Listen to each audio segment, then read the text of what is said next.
Hey guys, DJ, or known as Guildmaster, heavy metal Wargaming. I'm just coming up with like a little reaction video.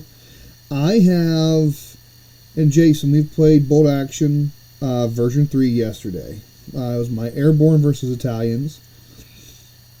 And I figured I want to do initial thoughts of version 3. And then maybe 6 months from now, me and the guys will do another video, kind of like where we think it's kind of at. Initial thoughts, it feels a lot like 2.5, like a 2.5 maybe. It definitely feels like Boltaction, except some of the rules are slight changes to where like changes some of the gameplay. I like it overall. Shooting, once we stopped overcomplicating it, went pretty quick. Hand to hand, I still think has a place in the game.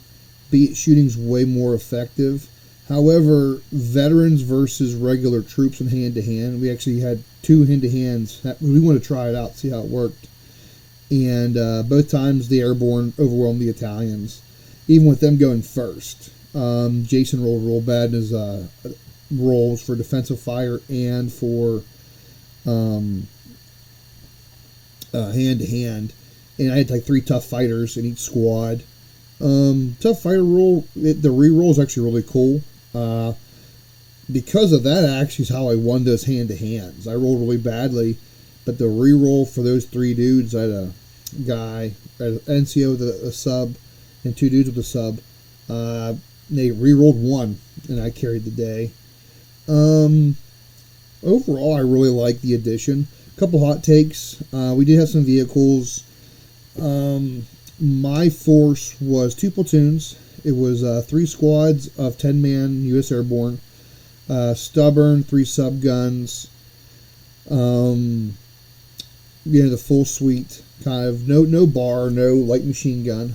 Then I had a lieutenant rifle, 2 guys with a rifle, and I had a veteran bazooka, veteran 2-man mortar team. Then the second platoon was heavy weapons. It was 3 regular medium machine guns and 1 regular lieutenant. We were playing like 750-ish, 760. And Jason had 2 platoons. He had a mechanized platoon, or not mechanized, but he had armored platoon and Italians. His Italians, I think, were 3 squads of regular troops. 2 of them, I think, had green, to where if you, they became regular, but like they get better. 1 had fanatic. I think that's what it was. When they rolled green, their rule was if they passed, they get fanatical. Regular lieutenant. He had a medic, regular sniper. His whole army was regular. Then he had a regular artillery observer. And then for his mech platoon, he had a 1 armored car. That was the command vehicle. And then he had the standard Italian tank, the 441, I believe. Our mission was getting off the board, which I'll actually go into that. The mission generator, awesome. Some people are poo-pooing it in events. I think once the edition gets a little bit older and people get used to it, I think people rolling up the missions will be pretty easy, as long as there's room so you don't have to do short edge or short edge, or like confused fighting. One thing we did like was we were playing, oh crap, I have the book. We have to get your troops off the table. And 2 things we noticed: there was no points for killing each other. We actually fought to a draw. He got 2 of his units off. I got 2 units off. And then just from my scoring, actually I only got 1 unit off. But due to like having units in his deployment zone, we had points. We actually drew. Things we noticed that we liked was there was no kill points involved. And the whole unit had to touch the table edge. So instead of like in the old way, you had 1 guy touch the edge and the whole unit would teleport off.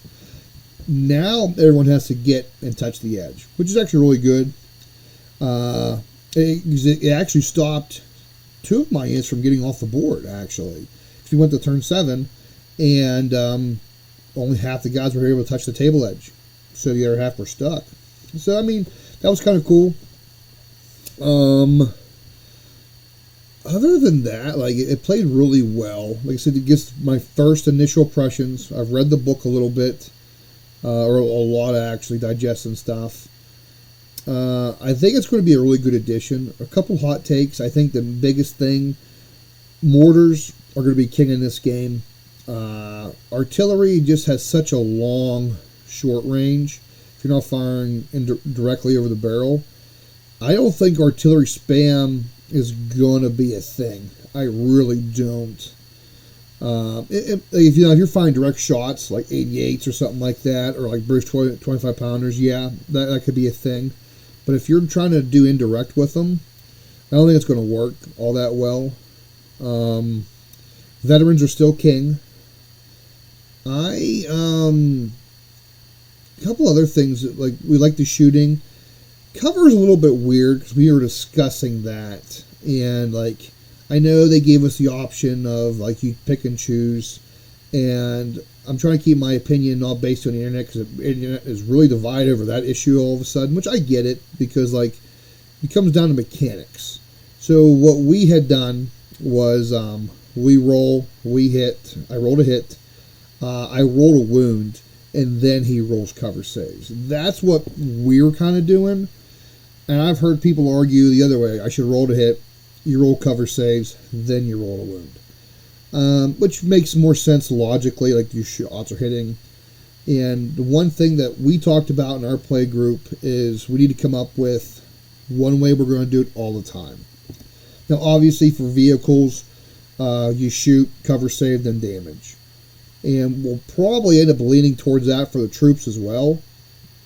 But I think a lot of people are going to try to come up with and I'm sure someone's going to correct me, but everyone says the math's very similar, and I'm sure the math is different long term depending which way you roll. Like if I hit you 10 times, I'm rolling a fistful of dice to wound, and I say wound you 6 times. Well, I'm forcing you to roll 6 dice, and you have a 4-up cover save. I should kill half your people. Conversely, if I hit you 10 times and you roll 10 dice for cover saves, well, if you're a 4-up cover save, on average, 5 guys would say 5 wouldn't. So I guess there's probably some discrepancy of like just a big fistful of dice. I think the community will figure it out. You know what I mean? I kind of wish they were more specific on that. And I love the addition so far, but don't give us optional rolls. Either here's the procedure, here's how you have to roll it, and just go with it. Like make a call on it. Don't be like, well, statistically it doesn't matter. What? It does the gamers. Mortars are going to be king in this edition. I do think short range firefights is going to be where it's at.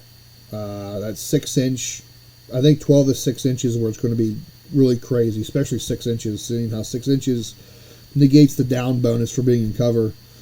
Plus it's +2 to hit. Just amazing.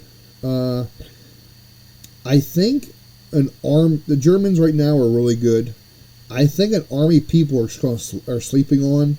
I think the Japanese are going to be really good right now. Everyone's saying how they lost this and hand to hand. I have 2 words for you. Actually 3 for the Japanese. They have a ton of cheap tanks. You can field a whole bunch of them relatively cheap. And if you don't have anything to deal with them, it's a tank. You know what I mean? They're going to do stuff. Japanese grenadier units, 3 light mortars apiece. Just sit back and start lobbing rounds. And honestly, they've kind of FAQ'd it. Japanese engineers. That's all I'm saying, guys. With the way hand-to-hand works now, engineer will still go SIMO. Any open SIMO, and cover's going to be SIMO. I think Japanese... Great phone. I think Japanese veteran engineers are going to be really good. Gurkhas are still good, but I think that's my hot take. Whenever I go to play my Japanese in this edition, I'm going to take probably rifle platoon with grenadiers, max out my light mortars, and then probably build an engineer platoon. Build an engineer platoon. Have as many rifleman squads in that as I possibly can. Maybe no flamethrowers, just having the dudes with the engineer special rule. And then how cheap Japanese tanks are, probably fit in an armored platoon. You know what I mean? I haven't done the math, but I think 1250 I could probably get a nice sized Japanese force in. Sorry, knee mortars everywhere blowing up. Engineers assaulting going at the same time. They're fanatical. And Bunzai's still a kind of a thing. You know, I mean, granted, it's different now. You don't auto pass, you test. But just how easy it is to get into buildings now and get out of buildings as it was before. And then the cheapness of Japanese tanks. I think the Japanese are going to be really, really good coming up. Everyone's poo-pooing them. They're saying, nope, nope, nope. I don't know, guys. I'm going to try to put together a Japanese army here. Well, I have an army. You guys know that. But I think Japanese are going to be where it's at this edition, probably maybe until more books come out. But right now, I think everyone's sleeping on them. I really do. Germans are in a good spot because of the rules change. We talked about that. My U.S. Airborne is probably one of the closest armies I have to being version 3 ready because of how many medium machine guns I bought in the past. I took well advantage of the U.S.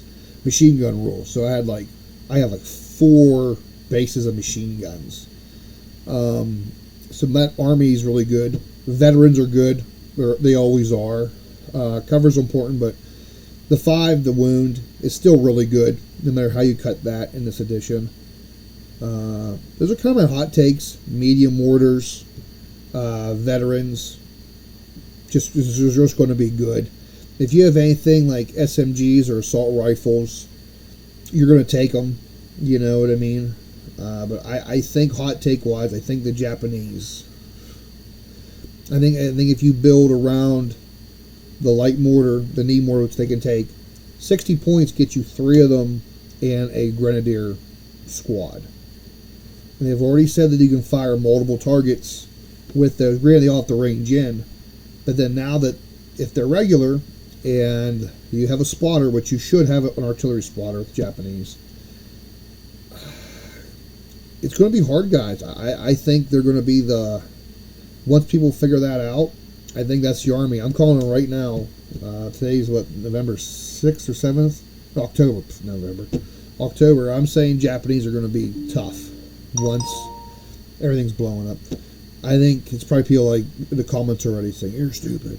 But I think they're going to be really tough to deal with once you start seeing Japanese engineers on the table. Because then they're going Simo with you. They're fanatical. And most likely, I don't think you can take regular engineers, but you might. But if you could take veteran engineers, forget about it. You know, they're going to get up in you, and they're going to go Simo fanatical.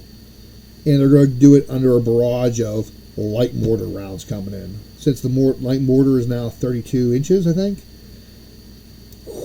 Man, it's really, really good. Plus, it feels more realistic. You guys know I was a mortarman. So, like, I've fired all 3 the U.S. has, 60, 81s, and 120s. And, you know what I mean? 60s were the most common mortar for light infantry companies to have. You can just have an officer give you permission to shoot that. Larger mortar systems, you need higher up. So, the fact that World War II had so many, like, light mortars makes sense. And, yeah, that's kind of my hot take. I know it's pretty much turned into a Japanese love fest.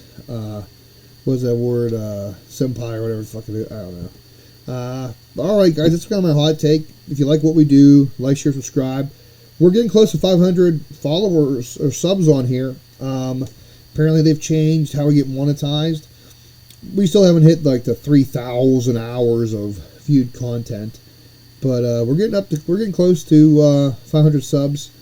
They said, like what we do, like, share, subscribe, share it, guys. Comment, give us ideas, tell us if we're wrong or we're right. And if you do want to support us, like actually money-wise, we had a Patreon. I might reactivate it, but go to the Printify store. We have all kinds of different shirts and stuff. Pick up a shirt. You know, that'd be really cool. They're cool. They're affordable. There's different ones. All right, guys. Like I said, I'm trying to keep this within 15 minutes. Until next time, I'll talk to you later. But yeah, that's my initial hot take for Bolt Action version 3. Later.